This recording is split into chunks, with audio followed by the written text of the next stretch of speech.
আসসালামু আলাইকুম বন্ধুরা, গণিতবিদের নতুন ভিডিওতে আপনাদের সবাইকে স্বাগতম। গণিতবিদের আজকের ভিডিওতে আমি ষষ্ঠ শ্রেণীর বাংলা পাঠ্য বইয়ের প্রথম চ্যাপ্টার, যেটি হচ্ছে সততার পুরস্কার, এই সততার পুরস্কারের পাঠ পরিচিতি নিয়ে হাজির হয়েছি। পাঠ পরিচিতির সাথে আমি পাঠটি সংক্ষেপে আলোচনা করব। এর আগের ভিডিওতে আমি এই পাঠের শব্দ অর্থগুলো আলোচনা করেছিলাম। আপনারা যদি সেই ভিডিওটি না দেখে থাকেন তাহলে অবশ্যই এই ভিডিওর এন্ড স্ক্রিনে পেয়ে যাবেন সেই ভিডিওটি, আপনারা সেখান থেকে ক্লিক করে দেখতে পারেন এবং চাইলে আমার চ্যানেলেও ভিজিট করতে পারেন।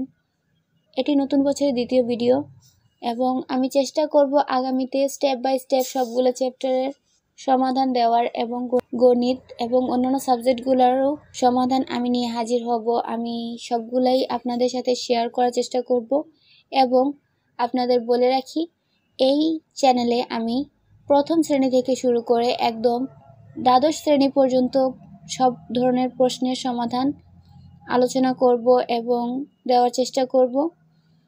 সো আপনারা যদি এই ভিডিওগুলো পেতে চান তাহলে চ্যানেলে সাবস্ক্রাইব করতে পারেন। সো এখানে সততার পুরস্কার পাঠটির পরিচিতিতে, পাঠ্য পরিচিতিতে যা লেখা আছে সেটি আমি আগে আপনাদেরকে শোনাচ্ছি।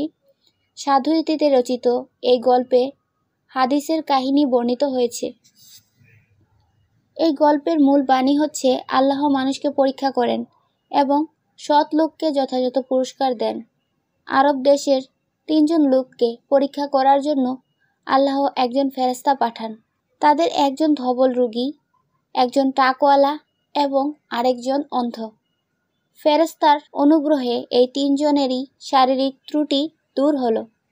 3 জনই সুন্দর, সুস্থ, স্বাভাবিক মানুষের চেহারা পেল। শুধু তাই নয়, ফেরেশতার কৃপায় প্রথম জন একটি উট থেকে বহু উটের, দ্বিতীয় জন একটি গাভী থেকে বহু গাভীর এবং তৃতীয় জন একটি ছাগল থেকে বহু ছাগলের মালিক হয়ে গেল। কিছুদিন পর এদের পরীক্ষা করার জন্য ফেরেশতা গরিব বিদেশির ছদ্মবেশে এসে তাদের কাছে হাজির হলেন।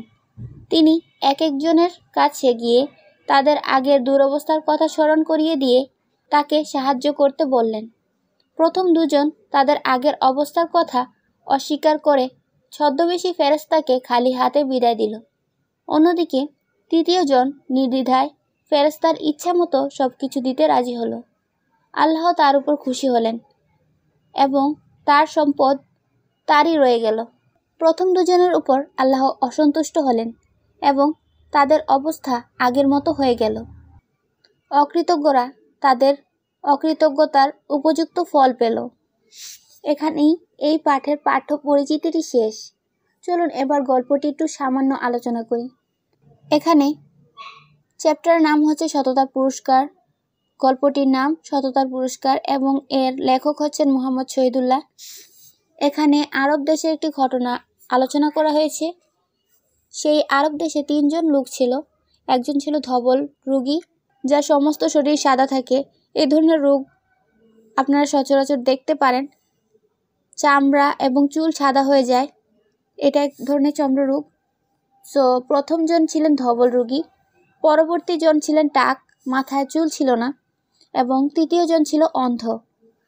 3 জনের কাছেই আল্লাহ ফেরেশতা পাঠালেন তাদের পরীক্ষা করার জন্য। ফেরেশতা আল্লাহর দূত আর তারা নূরের তৈরি হয়। এটা হচ্ছে প্রশ্ন থাকতে পারে যে ফেরেশতারা কিসের তৈরি বা ফেরেশতা কারা। ফেরেশতা কারা এর আনসার হবে ফেরেশতারা আল্লাহর দূত, এবং ফেরেশতারা কিসের তৈরি সে প্রশ্নের আনসার হবে নূরের তৈরি। এভাবে যদি আপনারা প্রশ্ন তৈরি করেন এবং আনসারগুলো লিখেন তাহলে আপনাদের এমসিকিউ সমাধান করতে সুবিধা হবে। এমসিকিউ যে কোনো চ্যাপ্টার থেকে যে কোনো এমসিকিউ আসলে আপনারা সহজে আনসারগুলো দিতে পারবেন। তারপর চ্যাপ্টারের আলোচনায় যাই। 3 জন ছিল, 3 জনের কাছে একজন ফেরেশতা আসলো মানুষের রূপ ধরে। প্রথম জন ধবল রোগীর কাছে জিজ্ঞেস করলো যে আপনার কি দরকার।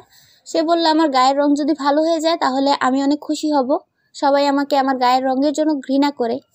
তারপর স্বর্গীয় দূত তার গায়ে হাত বুলিয়ে দিলেন এবং তার সমস্ত শরীর ভালো হয়ে যায়, রোগ সেরে যায়। এবং তার সাথে সাথে স্বর্গীয় দূত তাকে আবার জিজ্ঞেস করলেন যে তুমি কি চাও। সে বলল যে আমার একটা উট চাই।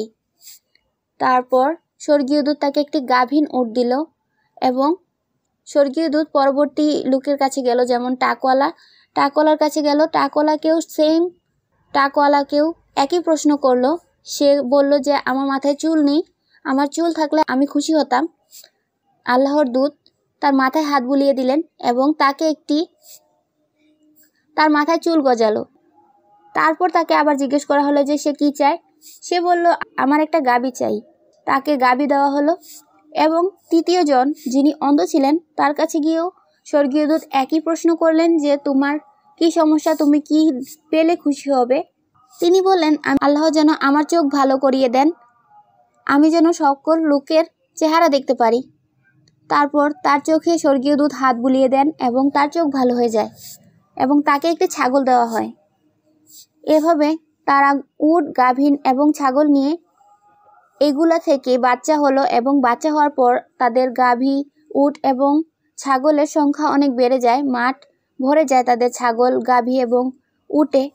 তারপর কিছুদিন পর স্বর্গীয় দূত তাদের পরীক্ষা করার জন্য আবার মানুষের রূপ ধরে তাদের তিনজনের কাছেই আসে এবং স্বর্গীয় দূত বললেন যে আমি বিদেশি এবং বিদেশে এসে আমার সব পুঁজি ফুরিয়ে গেছে।